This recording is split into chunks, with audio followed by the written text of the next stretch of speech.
Welcome, gentlemen. Today's story is a cold lesson in betrayal and tactical precision.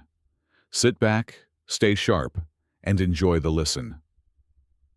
The humidity of the Georgia afternoon usually didn't bother Elias, but today, the air felt like a wet wool blanket. He had reached the parking garage of his office complex before realizing his pocket felt suspiciously light. No brass, no fob. Just the lint of his slacks.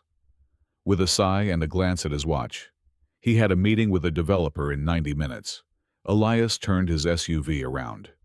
He lived in a quiet, upscale cul-de-sac in Alpharetta, the kind of neighborhood where the silence is usually a sign of peace, not secrets. He pulled into his driveway, parked behind his wife's silver sedan, and jogged up the porch steps. He didn't use the garage door to avoid the loud, mechanical groan. He just wanted to slip in, grab the spares from the kitchen hook, and vanish. He unlocked the front door softly. The house was cool, the AC humming a steady rhythm. But as he stepped onto the hardwood of the foyer, a voice drifted from the master bedroom down the hall. It wasn't the TV. It was Sloan. Elias froze. His hand was still on the doorknob. Faster. He'll be back in an hour. Sloane's voice was hushed but urgent, edged with an adrenaline Elias hadn't heard in years. I'll call him and keep him busy on the phone if I have to. Just get moving. A man's voice responded, low and muffled, followed by the distinct metallic clink of a belt buckle hitting the floor. Elias felt the blood drain from his face, replaced by a cold, searing heat that started at the base of his spine. His first instinct, the primal one, was to kick the door in. He was 6'2", solid from years of site inspections and weekend rowing. He could break the man inside. But Elias was also a man who built structures. He knew that if the foundation was rotten, you didn't just kick a wall. You documented the damage before the demolition. If he burst in now, it would be chaos. It would be, she said. It would be a messy, emotional brawl that could land him in a cell while she kept the house. He took a slow, trembling breath, backed out of the house, and closed the door with the surgical precision of a locksmith. Elias sat in his car, parked 2 houses down where he was hidden by a neighbor's overgrown hydrangea bushes. His hands were shaking so violently he had to grip the steering wheel until his knuckles turned white. Who is he? How long? He took out his phone. His thumb hovered over Sloane's contact. Then, the screen lit up. Incoming call. Sloane. His heart hammered against his ribs. He waited for the 3rd ring before answering. He forced his voice to be level, the working professional tone he used with difficult contractors. Hey, honey, he said. Hey, Elias. I just wanted to see how your day was going, she said. Her voice was bright, airy, the perfect performance. Are you still stuck at the office? I was thinking of picking up some steaks for dinner later. I'm actually just heading into that big meeting with the Miller Group, Elias lied, staring at his own front door through the rearview mirror. It's probably going to run late. Maybe 2 hours, maybe more. Oh, that's too bad. Well, don't work too hard. I love you. Yeah, Elias whispered. I'll see you later. He hung up. The I love you felt like a physical weight in his throat. 10 minutes later, a black European crossover he didn't recognize backed out of his driveway. The driver was a man in his late 30s, wearing a tailored suit. Caleb Vance, a local real estate attorney Elias had met at a fundraiser months ago. Elias didn't follow him. Instead, he waited until the car disappeared around the bend. He didn't go back inside. He drove to a nearby park, pulled over, and opened his laptop. He didn't cry. The shock had bypassed sadness and gone straight into a high-functioning, icy clarity. Under Georgia law, he knew what he needed. But more importantly, he knew he needed to see exactly how deep the tunnel went before he collapsed it. Elias spent the next 3 hours in a haze of calculated action. He called his brother, a tech-savvy guy in Austin, and asked for a remote access link to their home's security cloud. The one Sloan thought was glitchy and turned off. It wasn't off. He sat in a Starbucks, his coffee untouched, watching the motion-activated playback from the last 3 days on his screen. He saw Caleb Vance entering the house while he was at the gym. He saw them in the kitchen, laughing over a bottle of the vintage wine Elias had been saving for their anniversary. He saw the casualness of it. This wasn't a mistake. It was a lifestyle. By 6 p.m., Elias was back at the house. He pulled into the driveway, his expression a mask of exhaustion. He grabbed his briefcase and walked inside. "I'm home," he called out. Sloan came around the corner, wearing a silk robe, smelling of a shower she'd taken to wash away another man. She leaned in to kiss him. Elias turned his head slightly, letting her lips hit his cheek. "Tough meeting?" she asked, reaching for his briefcase. "The toughest," Elias said, his eyes tracking the way she avoided his gaze. "I think everything is about to change, Sloan. We need to talk about the future." "Is the project canceled?" she asked, her voice flickering with genuine concern. "Likely for their bank account."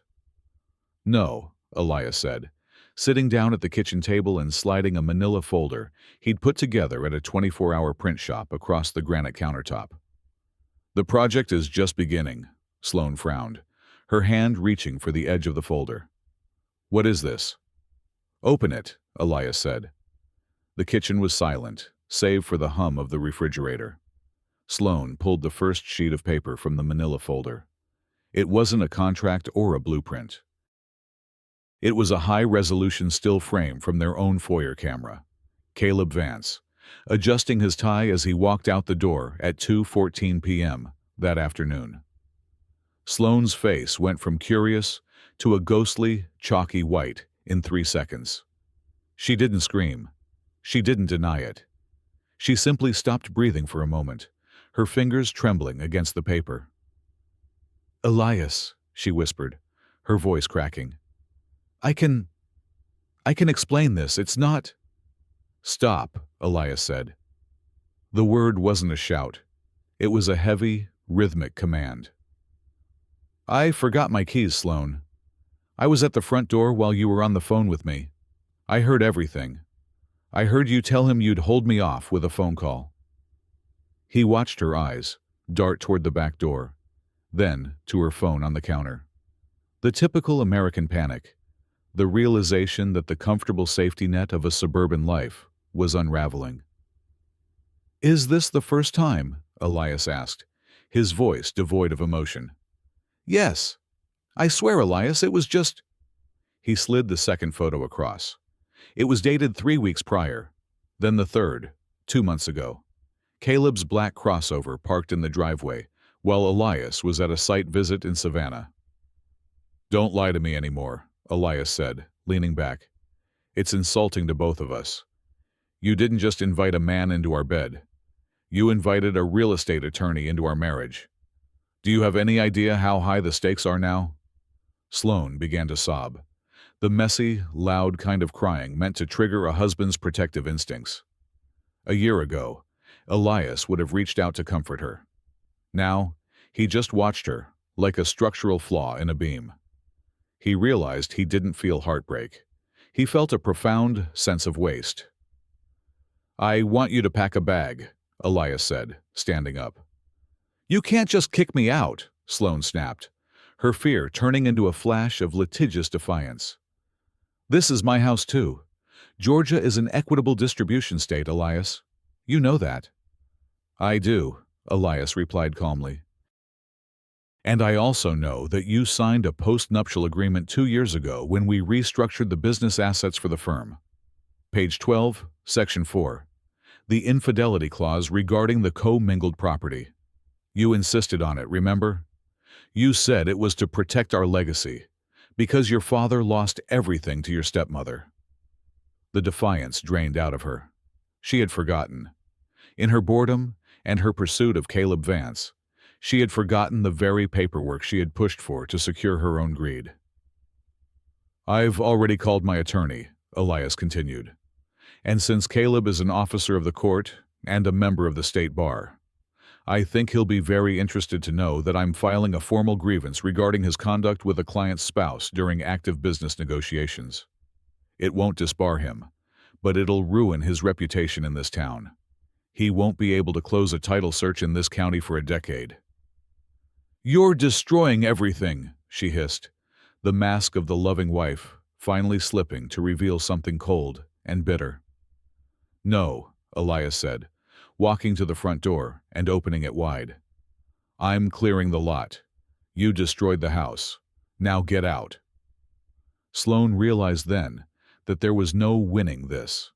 Elias wasn't the hot-headed man she thought she could manipulate with a tearful apology. He was a builder. He had spent the last 4 hours calculating the demolition. She grabbed her purse and a coat from the rack, refusing to look him in the eye. As she stepped onto the porch, she paused, her voice low and sharp. You're going to be so lonely in this big, empty house, Elias. Was it worth it? Being right? Elias looked out at the quiet street, the manicured lawns, and the flickering streetlights of Alpharetta. He felt a sudden, massive weight lift off his chest. For the first time in years, the air in his own home felt breathable. I'm not alone, Sloane, he said, his voice firm and final. I'm just finally the only one with a key. He closed the door. He didn't slam it. He just turned the deadbolt with a soft, satisfying click. He walked into the kitchen, picked up the bottle of vintage wine she had shared with another man, and poured the remainder down the sink. He watched the red liquid swirl away. Then he sat down, opened his laptop, and began to work on the designs for a new project. The house was silent, and for the first time, the silence was exactly what he wanted. This story reminds us that when a foundation rots, you don't patch it, you demolish it. Keep your head cool, document the truth, and never let emotion override your strategy. Stay vigilant. Goodbye.